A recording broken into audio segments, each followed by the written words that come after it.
montañas infranqueables que se alzan hasta los cielos, castillos impenetrables defendidos por viles criaturas, bosques frondosos en los que no alcanza la vista final, llanuras interminables sin lugar donde resguardarse, lugares épicos donde ocurren las historias más emocionantes, historias que nos hacen sentir alegría, tristeza o nos tensionan, momentos únicos delante del fuego de una hoguera.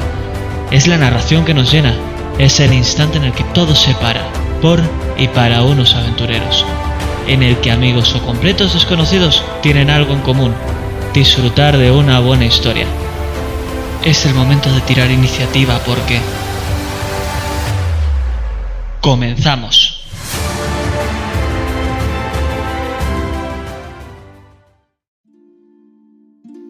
Otra vez más estamos con vosotros, sí, segundo episodio de Tirada Iniciativa.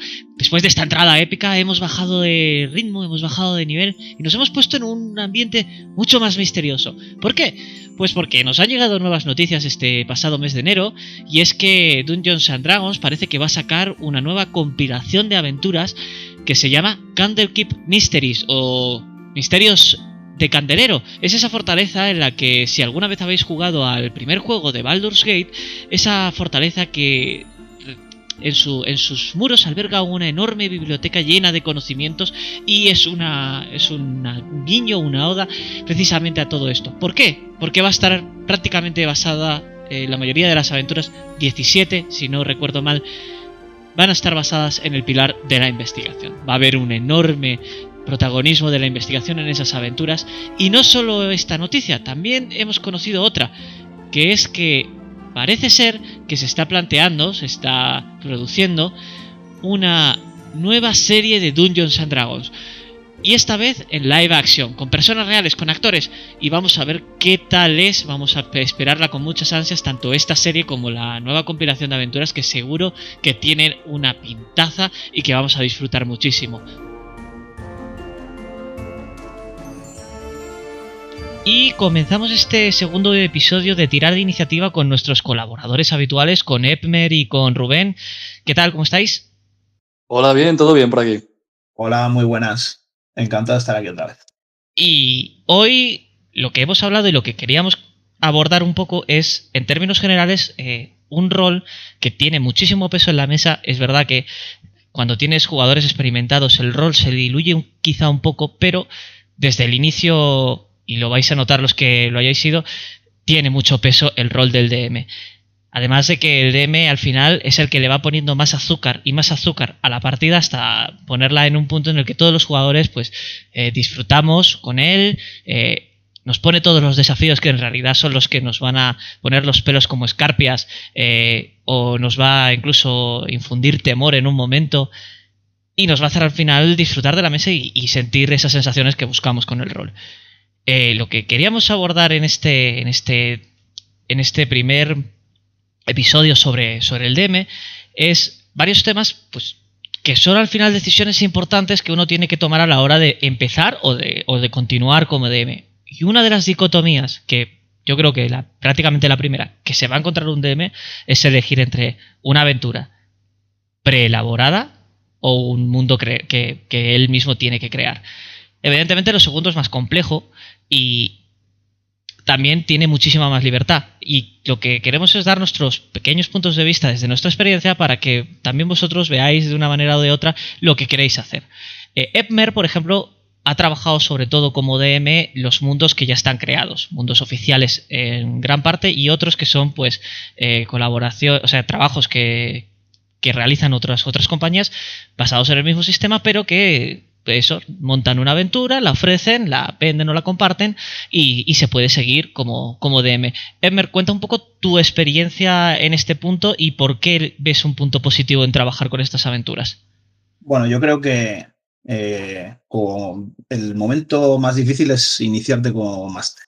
En el momento en el que decides dar ese paso, ole tú, porque igual es una cosa que todos tus colegas no se atreven y alguien tiene que dar ese paso. Luego lo siguiente es que todos tus jugadores te apoyen y que no machaquen tus fallos, porque vas a tener, no te preocupes, que lo hemos tenido todos, y intentar sacar los puntos positivos de todos esos fallos. con respecto a las aventuras hechas, ¿por qué mejor? En mi opinión, sobre todo porque te quitas mucho peso de trabajo, te quitas toda la creación del mundo, la creación jerárquica, si es que la hay dentro de las ciudades, los pueblos, localizaciones, etcétera. La mejor opción que se tiene es, hay una caja de inicio de idea oficial, eh, te haces con ella y es lo más sencillo del mundo. No necesitas ninguno de los libros, ni del de monstruo, ni el de jugador, ni el de máster. Con esa caja tienes todo, vas leyéndolo paso por paso y te explica poco a poco cómo tienes que ir resolviendo una aventura que te da creo que para 10 sesiones, una cosa así. Y yo creo que es la mejor manera de empezar como máster. Efectivamente, hablamos de esa aventura precisamente en el episodio anterior, La mina perdida de Fandelver, en la que todo viene muy bien guiadito y viene con mucho detalle para que existan descripciones y para que el DM lo tenga todo muy fácil a la hora, sobre todo, de empezar a montar una aventura. Y en cambio, un mundo propio lo que te ofrece más que este mundo cerrado, este pequeño corsé en el que juegas con aventuras que hay prescritas, aunque algunas tienen un poco más de libertad, un mundo propio lo que te genera es una capacidad para ser creativo y salirte de la caja, digamos, y hacer pensamiento lateral como metáfora, ¿no? De salir de los cánones y de lo que tenemos a lo mejor preconcebido de D&D, es eso, pues crearte un mundo propio. Y pues Rubén, por ejemplo, con un mundo que tenemos, en el que jugamos nosotros tres y más jugadores, me trajo una propuesta que me parecía muy interesante porque cambiaba ese concepto que teníamos de ir al dungeon, matar a lo que sea y tener a lo mejor un pueblo y algunos encuentros sociales. No sé si quieres contarlo, Rubén.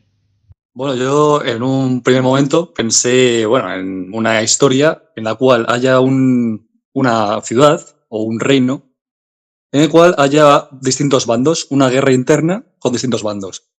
Y allí los jugadores irían y en función de sus actuaciones y o sea, y cuando se decanten por un bando u otro, la historia avance a un final distinto al que podrían elegir, o sea, al que hubieran ido si hubieran elegido otras acciones o otro bando.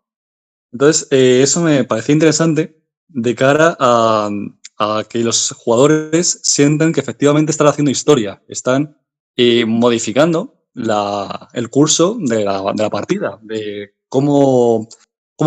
que vean cómo influye sus acciones realmente en la historia.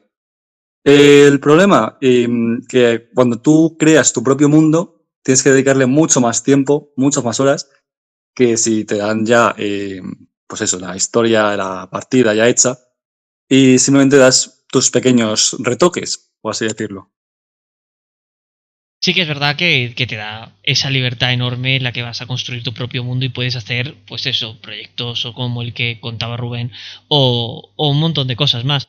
Sí que es verdad que a mí, por ejemplo, que yo llevo ambos mundos, los mundos abiertos pues me centro más en los términos un poquito más generales, pero en las aventuras que ya vienen prehechas, que leo y que dirijo, pues lo que hago es a lo mejor fijarme en esos pequeños detalles y tratar de hacer en un personaje a lo mejor que puede ser el tabernero de la taberna del norte, diferenciarlo al tabernero de la taberna del sur y que tenga pues un acento característico o una inquietud distinta y darle un poquito un momento de magia también a cada taberna o cada lugar, siendo un poquito más detallista que creando un mundo entero en el que tienes eso que pensar desde la jerarquía hasta el mundo, hasta la cosmogonía, cualquier tipo de cosa.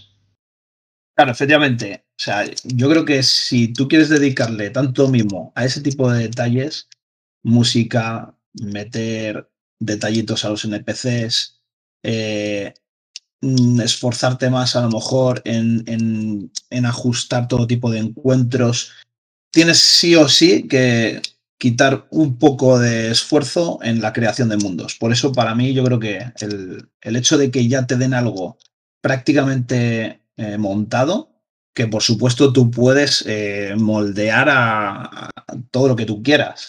Eso tiene que ser lo principal. Al final el que juegas eres tú y el que tienes que disfrutarlo eres tú con tus colegas.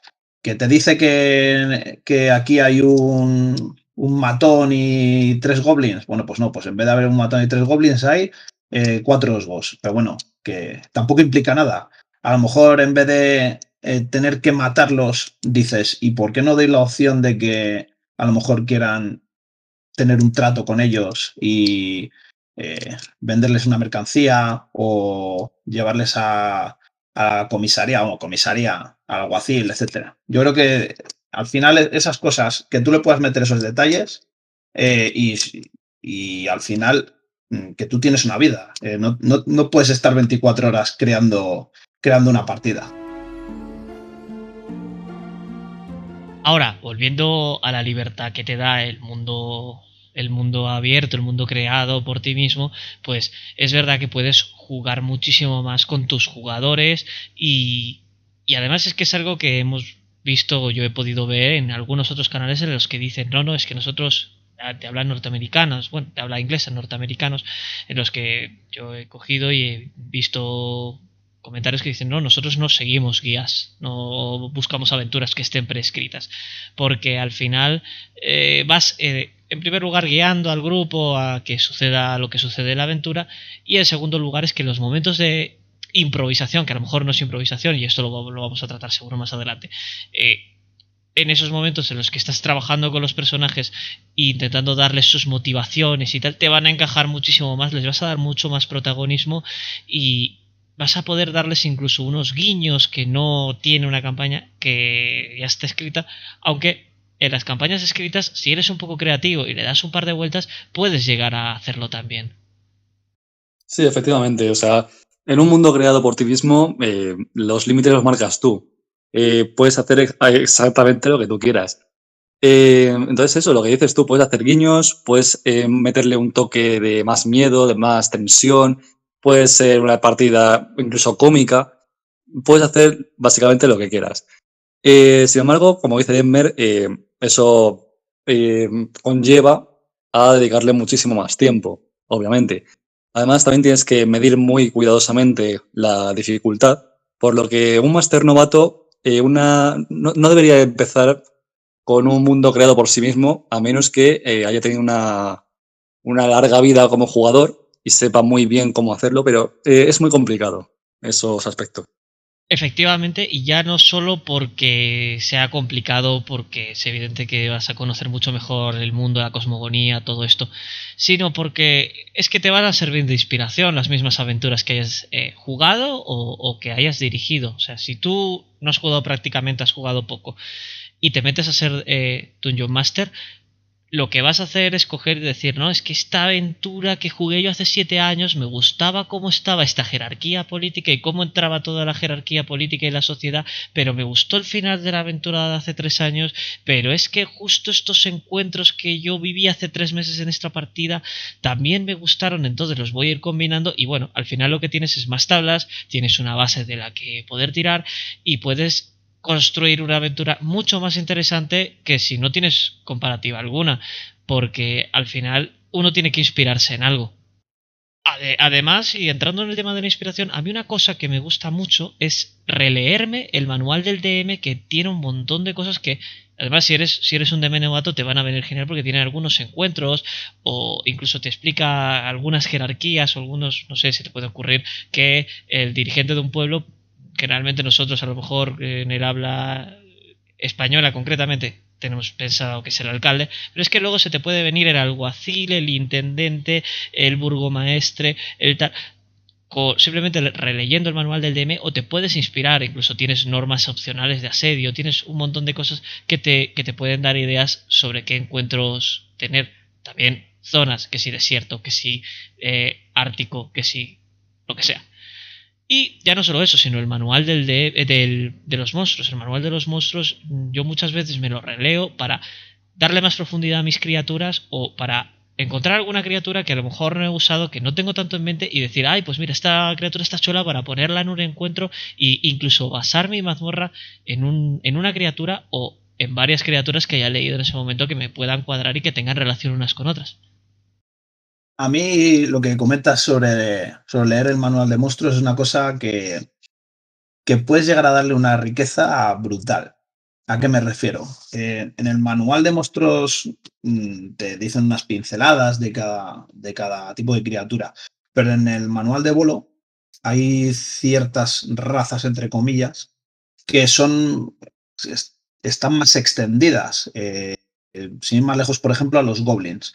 En los goblins, en el manual, aparte de que te dicen dos goblins distintos, dos tipos de goblin, no te hablan demasiado de ellos. Que sin embargo, en el manual de Bolo te explican, te hablan de sus dioses, te hablan del cómo funcionan, cómo son sus guaridas, cómo trabajan, de dónde. O sea, qué es lo que hacen cuando no están matando gente. O sea, cuando no están intentando matar héroes.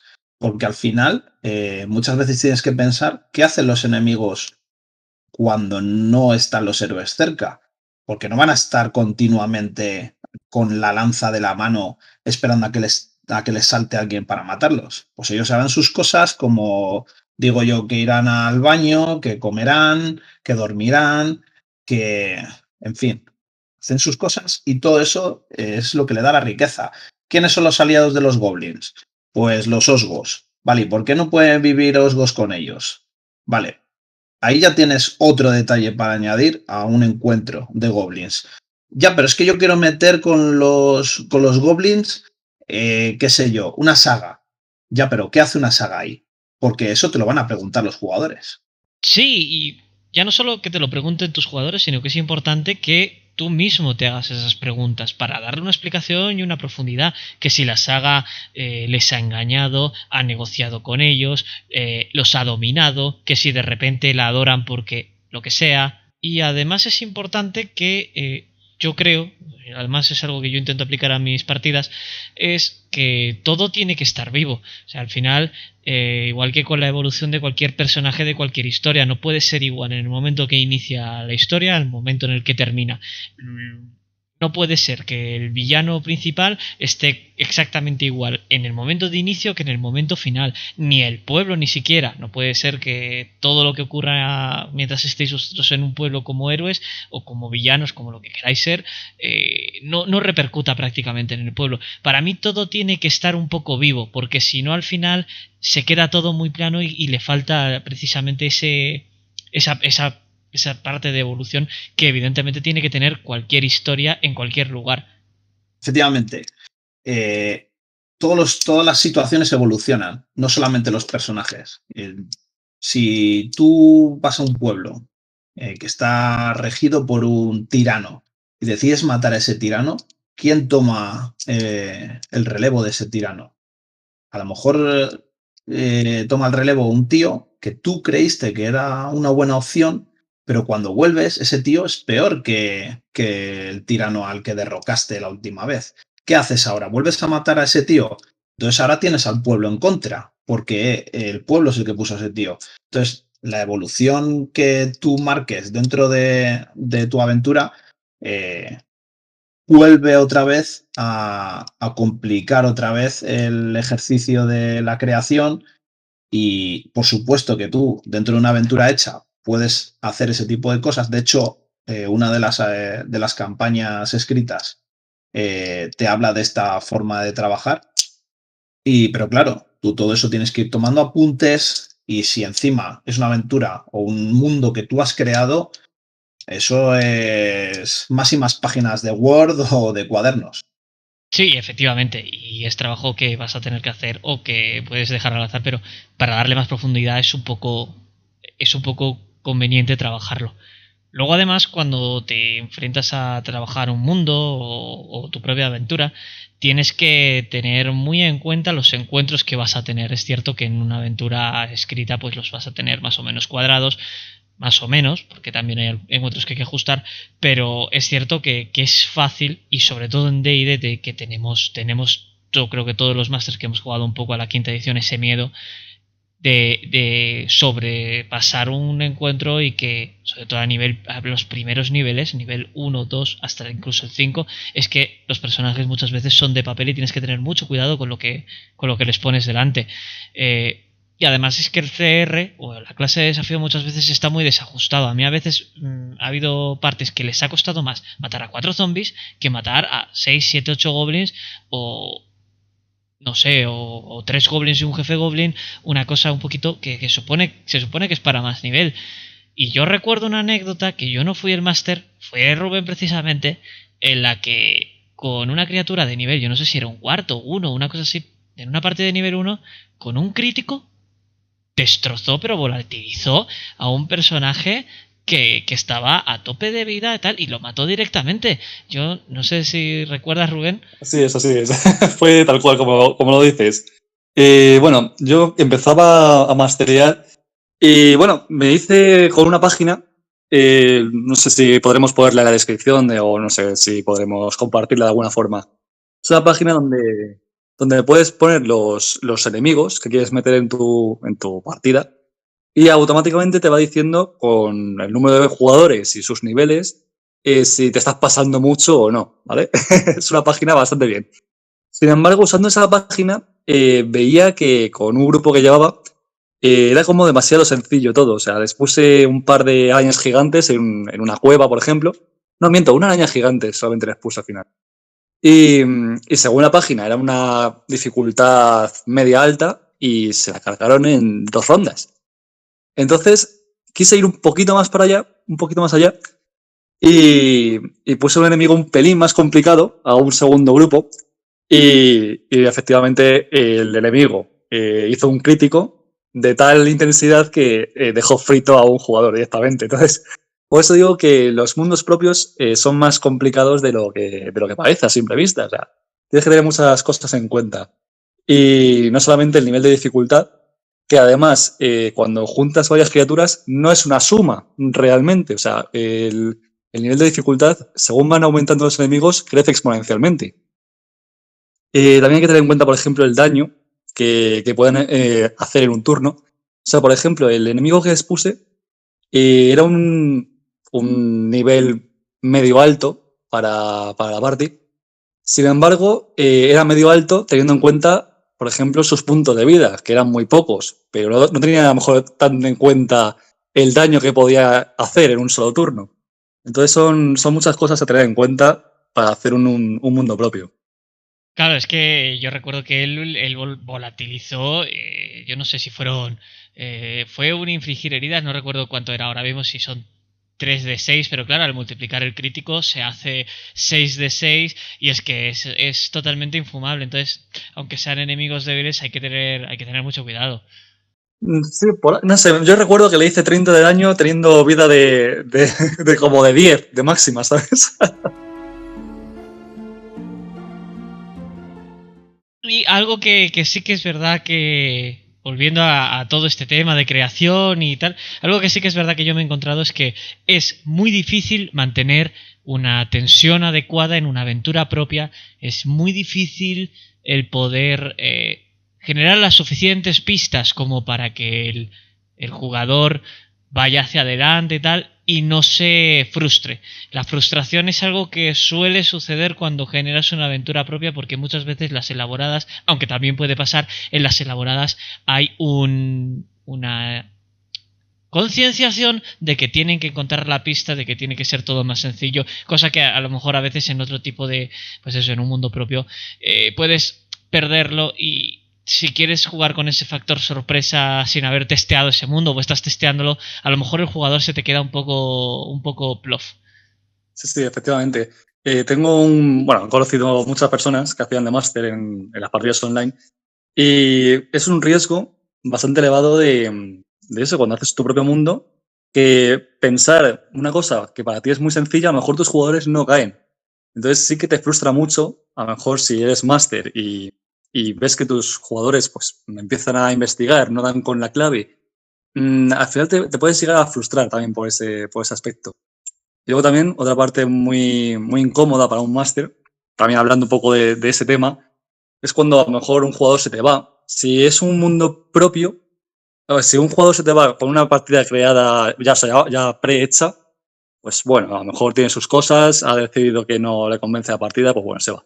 Pero cuando es un mundo propio y un jugador se te va, o un jugador empieza a ser más inactivo, te echas a ti las culpas, claro. Entonces también es una carga psicológica que el máster pues se la tiene que llevar. Entonces es un cúmulo de cosas que un creador de mundos tiene que ser alguien más experimentado. No puedes ir directamente a crear tu mundo, a menos eso, que tengas una gran experiencia como jugador, pero aún así va a ser complicado. Yo con respecto a lo que has comentado, Rubén, de si hay alguna pista o algo que no son capaces de seguir, pierden o no siguen el hilo. Yo he dirigido también La llama de Chulu y esas son cosas que pueden pasarte y es una putada que por una mala tirada de buscar o, o de escuchar o de lo que sea, se pierda en la pista principal. Entonces, lo primero que te tienes que plantear es que si para ti la pista principal, el hecho de que una tirada sea decisiva para esa pista principal, no puede tirarte una campaña por los suelos. Con lo cual tienes dos opciones. O que esa pista sea más fácil de conseguir, o sea una pista que si entran en la habitación sí o sí vean, o que esa pista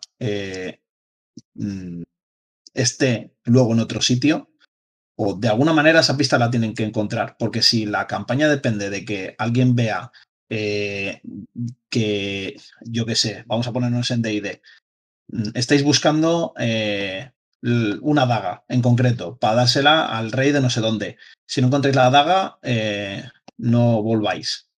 Pues ya estás rompiendo toda tu historia porque si no encuentran la daga no van a volver. ¿Y qué van a hacer? Pues se van a ir de parra. Entonces, igual esa daga tienes que conseguir de alguna manera que si no la encuentran con una tirada de percepción, igual se chocan con ella, se tropiezan con ella de una patada.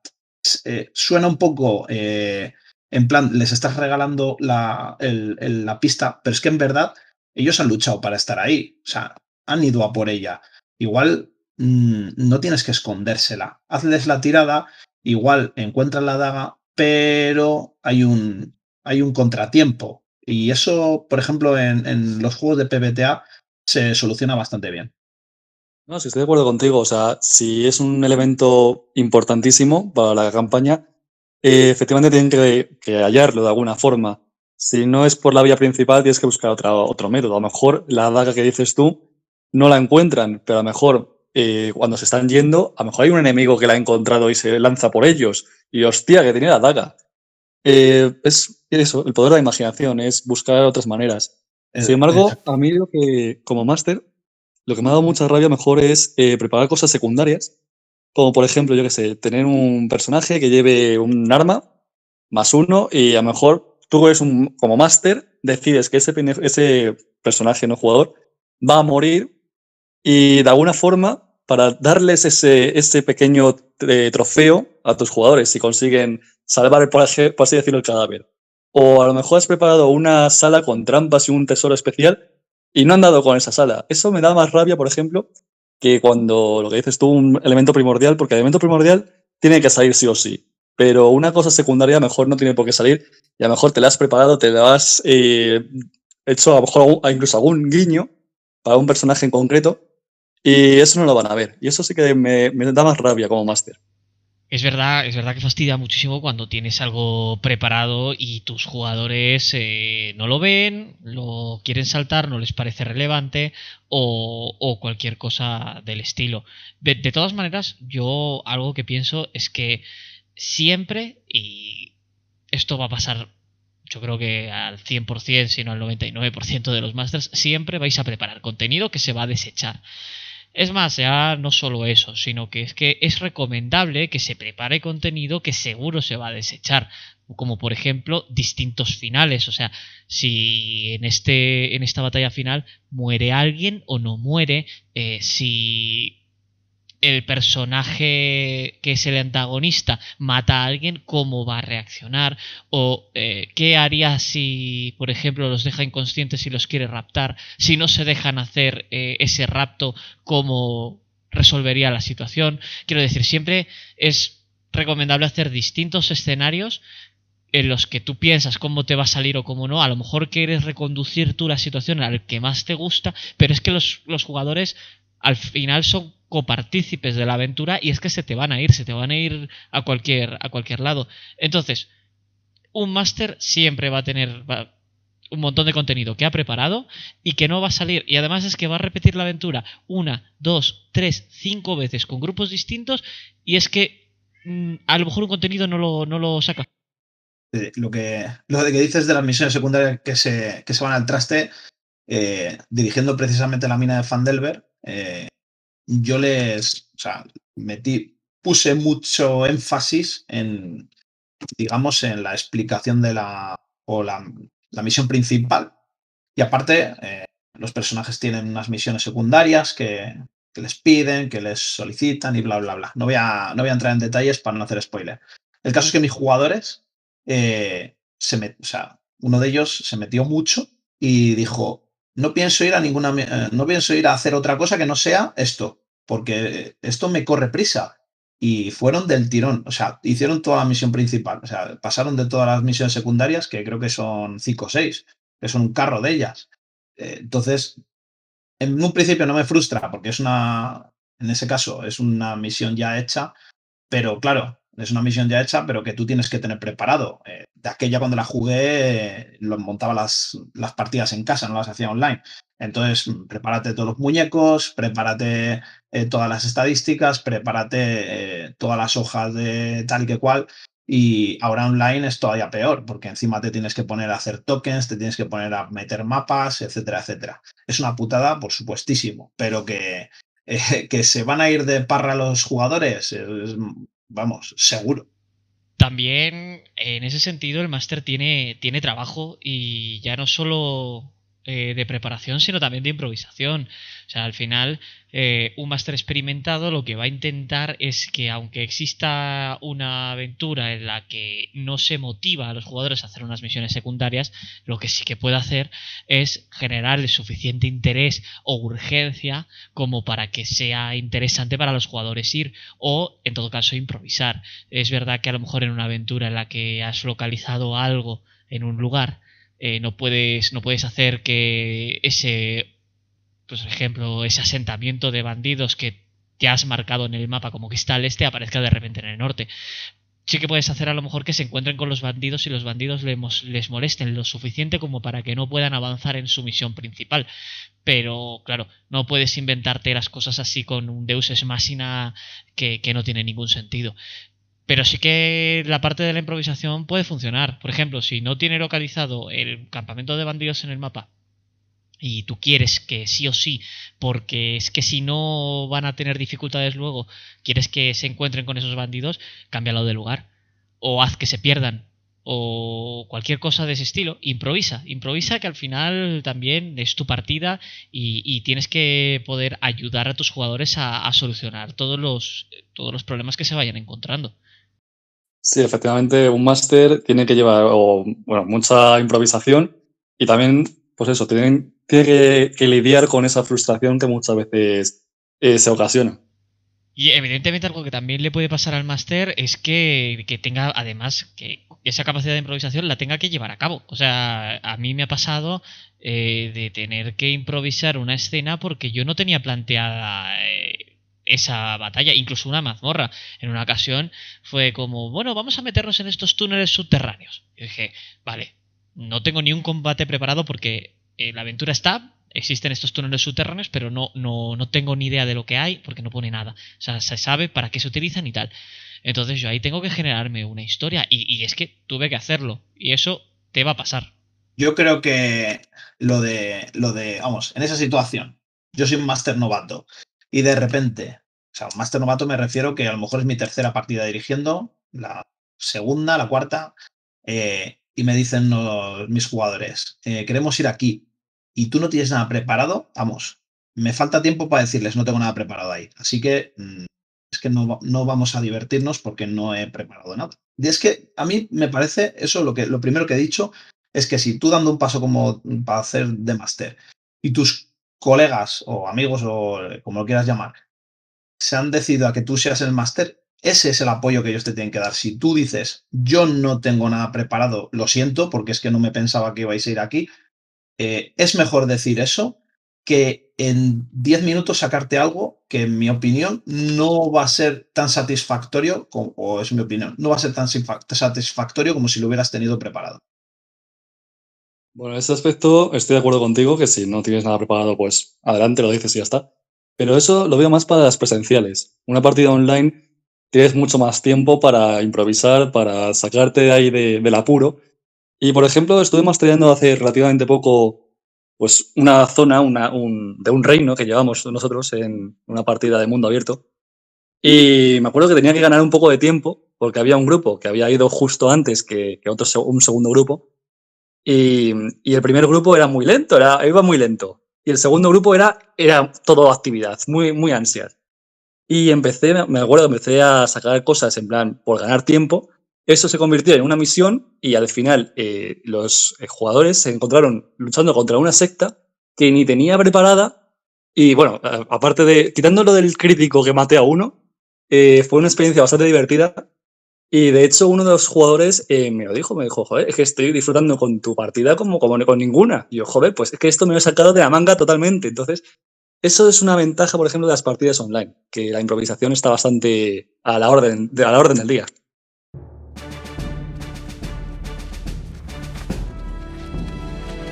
Y algo que no se nos puede olvidar, evidentemente, para tratar hoy, es el cómo montar pues, uno de los pilares base de Dungeons and Dragons, que al final es un juego de encuentros de mazmorreo, y hay que ver cómo equilibrar esos encuentros conscientemente, que no se te vaya de la mano. Y además es algo que preocupa mucho a los masters, y yo creo que ya lo hemos hablado esto en episodios anteriores, porque es que un encuentro a nivel 1 o 2 es que te puede, ya hemos visto, te puede destrozar la partida, como le pasó a Rubén con un jugador.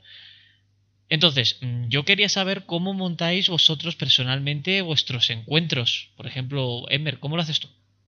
A ver, lo primero, intento seguir más o menos una tabla que te viene en Sanatar, en la que en el manual de Sanatar, digamos que te nivela eh, lo- el- los encuentros por la cantidad de personajes de héroes que hay a cierto nivel contra los niveles de desafío que tienen los enemigos. Luego también hay que tener en cuenta dos variables. La primera, ¿qué capacidad tienen los jugadores digamos, de tener un descanso largo o corto? ¿A qué me refiero con esto? A lo mejor están en una mazmorra y tener un descanso corto ya es jugarse la vida, no digamos un descanso largo. Entonces, sus recursos son muy limitados. No pueden estar lanzando todos los hechizos de los niveles tochos en el primer encuentro que tengan. Entonces, los encuentros tienen que intentar ser quizá nivel fácil, nivel normal, para que haya un pequeño desgaste, hasta que llegues a la conclusión de la mazmorra. Si estamos hablando a lo mejor de un encuentro en el que sabes que van a hacer una misión en ese día en el almacén de los Centarin, porque sabes que ahí hay un tío que está traficando con droga plutónica. Y dices, aquí voy a tirarlo todo, porque en cuanto acabe esto me voy a ir a dormir a mi taberna. Y entonces sabes que van a ir a por todas. No digo que vayas a poner un enemigo, siendo ellos nivel 4 de dificultad 10 porque les va a hacer fosfatina, pero a lo mejor no tienes que seguir esa tabla porque lo van a hacer pulpa en un momento. Igual poner un tío de 2 niveles superior, quizá hacer no un encuentro mortal, pero un encuentro difícil, o hacer dos subencuentros en el que en el primero crean que va a ser el único encuentro y de repente les metes un segundo combate y ves cómo van a tratar de resolverlo. Es que claro, ahí hay que tener en cuenta unas variables que son, pues evidentemente la resistencia, como tú bien has comentado, Emmer, que tiene a lo mejor un enemigo, bueno, más bien has dicho la capacidad que tiene para hacerle daño, pero viene a ser más o menos lo mismo. O el daño que esta criatura va a hacerle a todo el grupo, a uno del grupo.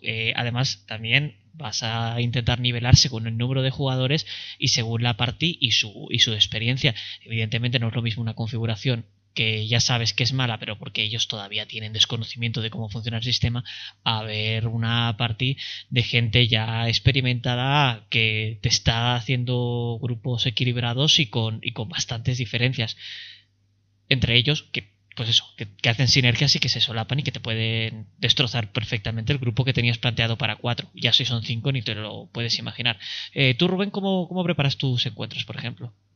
Está claro que malamente. Si me las cargo de un ataque, malamente. No, a ver, yo uso la aplicación, o sea, la página que te comenté, porque como mis encuentros casi siempre. Puedes decirla sin problema, si no lo ponemos, pero lo ponemos también en la descripción para que alguien la pueda enlazar directamente, pero puedes decirla. Sí, es que no me acuerdo cómo se llama, luego te lo digo para que la pongas en la descripción del vídeo o como sea. Sí, yo uso, por ejemplo, esta página que, eso, es para nivelar encuentros.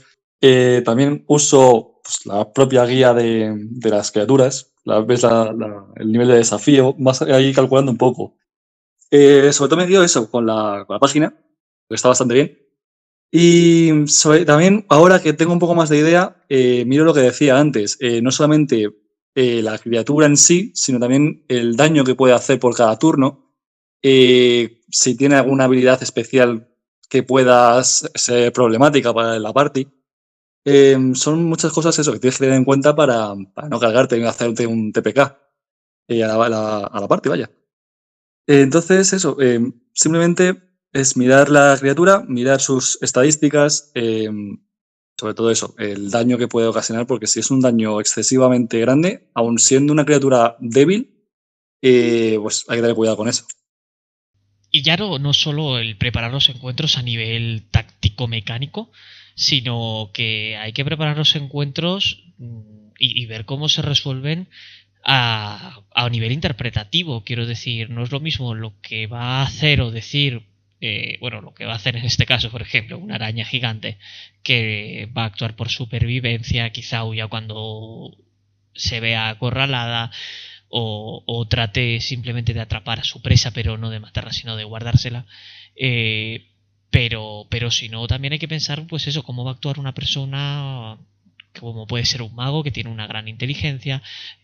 Vamos, al fin y al cabo, pues las tres estadísticas que vienen al final del bloque de estadísticas, pues hay que tenerlas muy en cuenta para interpretarlos. Pues los kobolds o los goblins no van a ser tan inteligentes como unos hobgoblins o como unos osgos o mucho menos como unos drow. En mi opinión, eso es un detalle que hay que leerse el manual de monstruos. No solamente coges el monstruo, coges las estadísticas, sino tienes que darle una pincelada de color. Que el manual te la da, por supuesto. A lo que te refieres, que supongo que te refieres a la estadística de inteligencia, está claro que un enemigo con una inteligencia 1 no puede actuar igual que un enemigo con inteligencia 10, no digamos con inteligencia 20. Eh, También los propios, aunque tengan la misma inteligencia, varíe muy poco, quizá unos enemigos funcionen de una manera que otros. Habilidades como que se dan ventaja unos a otros estando solapados, como tienen los kobold. Esos son habilidades que ellos conocen, por supuesto, entonces las explotan y las aprovechan. Por ejemplo, a mí me gusta mucho cómo funcionan los goblins, ¿vale? Porque es una raza militarizada que utiliza otras razas menos inteligentes que ellos como esclavos y las van lanzando en hordas hasta que llegan ellos y son estilos romanos con sus escudos y van avanzando en falange. Y uno de mis jugadores les puse 8 Hobgoblin en un combate y me dijeron, ¿por qué les pones todos juntos? Digo, porque los Hobgoblin van en falange. No les separo porque estratégicamente sería más óptimo lanzar a 2 a cada uno de vosotros. Es que van en falange porque es lo que dice el manual. Eh, Entonces, eso es lo que yo creo que le da la pincelada de color a las partidas. ¿Por qué unos van 2 aquí, 2 aquí, 2 aquí? ¿Y por qué otros van en bloque? ¿Por qué, a lo mejor, como dices tú, la horda de zombies va al más cercano? ¿O por qué quizá no sé, un solar, por ejemplo? ¿Por qué un solar, que es una especie como de ángel, va a atacar siempre al más débil? Porque sabe que cuantos más enemigos se vaya quitando, más fácil será el combate para él. Claro, tú tienes que pensar, pues, cómo van a reaccionar hacia cualquier evento y planificarte un poco, pues eso, y jugar con el terreno. No son seres estáticos que no tienen ningún sentido unos con otros, sino que al final actúan en modo de supervivencia, defendiendo su guarida o haciendo cualquier tipo de situación en la que, pues es lo que te digo. Si hay alguien que vigila, pues evidentemente va a alertar a los demás y va a decirles, oye, veniros, que aquí nos están invadiendo y eso, darle pues vida. Al final esos detalles son los que les dan vida, ya no solo estratégicamente, sino a la hora de preparar encuentros. Llamar habitaciones contiguas que a lo mejor en el manual no estaban ni en tu idea inicial, pero el hecho de que digas, hey, mira, si tengo 4 bandidos voy a llamar al jefe que está en la habitación contigua en lugar de coger el encuentro, que esto no es un videojuego en el que tienes un encuentro con unos enemigos solo, te los cargas y pasas al siguiente y te puedes curar entre medias sin ningún problema. No, aquí hay vida. Sí, así es. De hecho, recientemente he estado en una partida que ha estado gracioso porque hemos entrado en una fortaleza, seguro que te suena un poco, y hemos derribado una puerta y nos han salido todos los enemigos del castillo de golpe. O sea, ha estado gracioso. Sí, algo me suena eso, que es que, bueno, pues nada, si vosotros si llegáis entrando como un elefante en una cacharrería, es que al final, pues eso, te van a salir los enemigos. Porque se dice meterse en la boca del lobo. Sí, justo. Y es que además ya no solo, o sea, no hay que pensar en el mata-mata y en todos mis turnos ir a atacar o lo que sea. Es que a veces es mucho más efectivo que no te ataquen intentando engañar con tu interpretación, que para eso estamos roleando, ¿no? Intentando engañarlo o convencerlo o ofreciéndole un tesoro al enemigo que te va a salvar de una situación en la que dices, no, es que de esta ya no salgo. Efectivamente, además que los encuentros no todos son encuentros para matar al enemigo. Hay muchas veces que son encuentros en los que tienes que saber huir, tienes que saber cuándo es el momento de irte por patas. Sí, no, y es que yo creo que hay que plantearlo un poco así, ¿no? Quiero decir, uno tiene que plantearse encuentros en los que los jugadores no tienen posibilidades de salir vivos y tienen que ingeniárselas y utilizar su intelecto como jugadores para salir de una situación. Quiero decir, si tú te encuentras con un dragón adulto de bronce que te viene y te dice, bueno, ¿qué haces aquí en mi reino? O tal, lárgate o te como o te incinero en un momento, pues es que los jugadores van a tener que pensar en la manera de sacarlo. A veces es verdad que como máster te puedes sobredimensionar más en un mundo creado propio. O sea, eso es una cosa que ya hemos dicho antes, te va a pasar. Y puede que lo tengas que solucionar de alguna manera, como por ejemplo, hace poco yo en una guerra me sobredimensioné el encuentro, estaba demasiado pasado de rosca y nada, tuve que sacar un mago ermitaño y que metiera un meteorito, o sea, bueno, el hechizo meteorito, 3 meteoritos concretamente, que destrozaran las tropas enemigas, cargándose parte de las tropas amigas también, pero de las tropas aliadas. Pero es que tuve que hacerlo para no matar a los jugadores y que no sea culpa mía. Aunque ellos pueden huir o pueden tal, pues de vez en cuando esas licencias te las puedes permitir. El hecho de meter o introducir un personaje o una situación en la que claramente el máster haya metido mano y salvado a los personajes hay que llevarlo con mucho cuidado.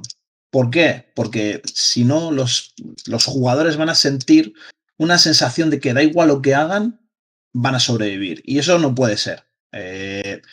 Quizá puedas decir, en el ejemplo que has sacado tú, de que quieren intentar matar al dragón.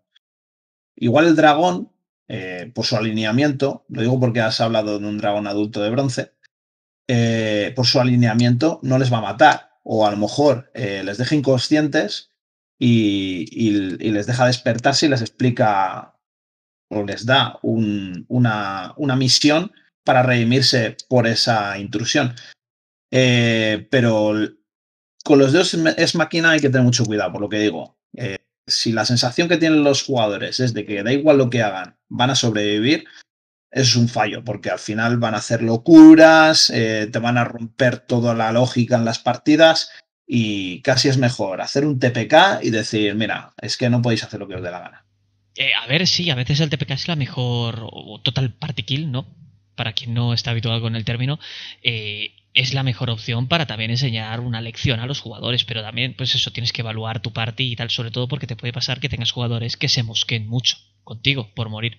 Es que eso también pasa. Entonces, como máster, uno tiene que evaluar y decir, oye, mira, es que tengo un jugador que sabe que esto no es justo, que esto es tal o que esto es cual. También sabiendo tú contraargumentarle de, oye, no, mira, perdona, es que tú te crees que te vas a cargar a un dragón tal porque yo te lo haya puesto aquí.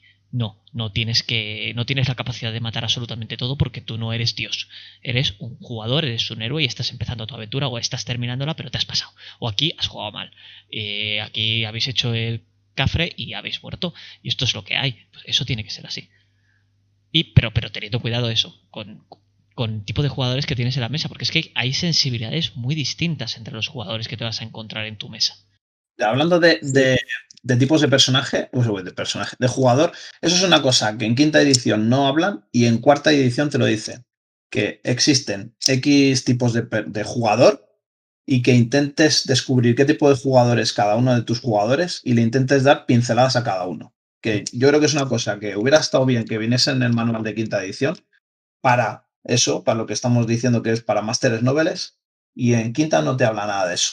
Que a mí me hubiera gustado que viniese. Hombre, pues quizá precisamente con eso podríamos traer ese texto y volver a explicarlo y añadir un poco según nuestras experiencias lo que puede haber añadido a esos tipos de jugadores y lo podríamos traer en próximos episodios, Ember, o sea que es bastante interesante, yo creo. Veo que Rubén tiene algo que decir. Sí, simplemente era para decir una idea en cuanto a partidas online, que por ejemplo a lo mejor tienes un jugador que es un poco más conflictivo, más de, joder, soy un semidios, y yo por ejemplo tenía un jugador de ese tipo en mi partida y lo que hice fue cogerle por un grupo privado, porque es la ventaja de las partidas online, puedes coger a la gente por privado y es como que está solo, es un momento en el que está solo. A ese le cogí en la taberna, estaba descansando, le llegaron un montón de enemigos, empezó a enfrentarse a ellos, en plan de soy un semidios, voy a ganar.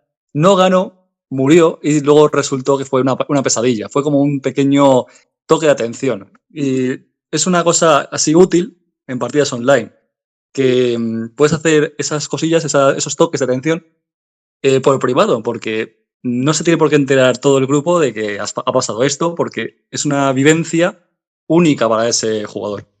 Pues esa idea mola, esa idea está bastante guay, así que no sé, podemos traer también ideas de ese tipo. Y llegamos al final de este episodio en el que hemos hablado un poquito sobre las primeras decisiones que tiene que tomar un DM. Gracias a los dos por haber participado de nuevo en Tirada de Iniciativa. ¿De qué? Un placer. Muchas gracias a ti por traernos. Y pues nada, volveremos en siguientes episodios con nuevos temas. Ya hoy a lo mejor puede ser que alguno de los que hemos dicho hoy sobre tipos de jugadores, y también en el futuro pues seguiremos tratando monográficos sobre clases, tratando los distintos subtipos de alguna clase o hablando de a lo mejor otro tipo de cosas un poquito más específicas, pero siempre tratando estos juegos de rol, sobre todo Dungeons and Dragons, que es este juego que nos une a todos los que participamos en este podcast y a vosotros que lo escucháis. Y daros las gracias de nuevo por escucharnos y deciros que hasta la próxima.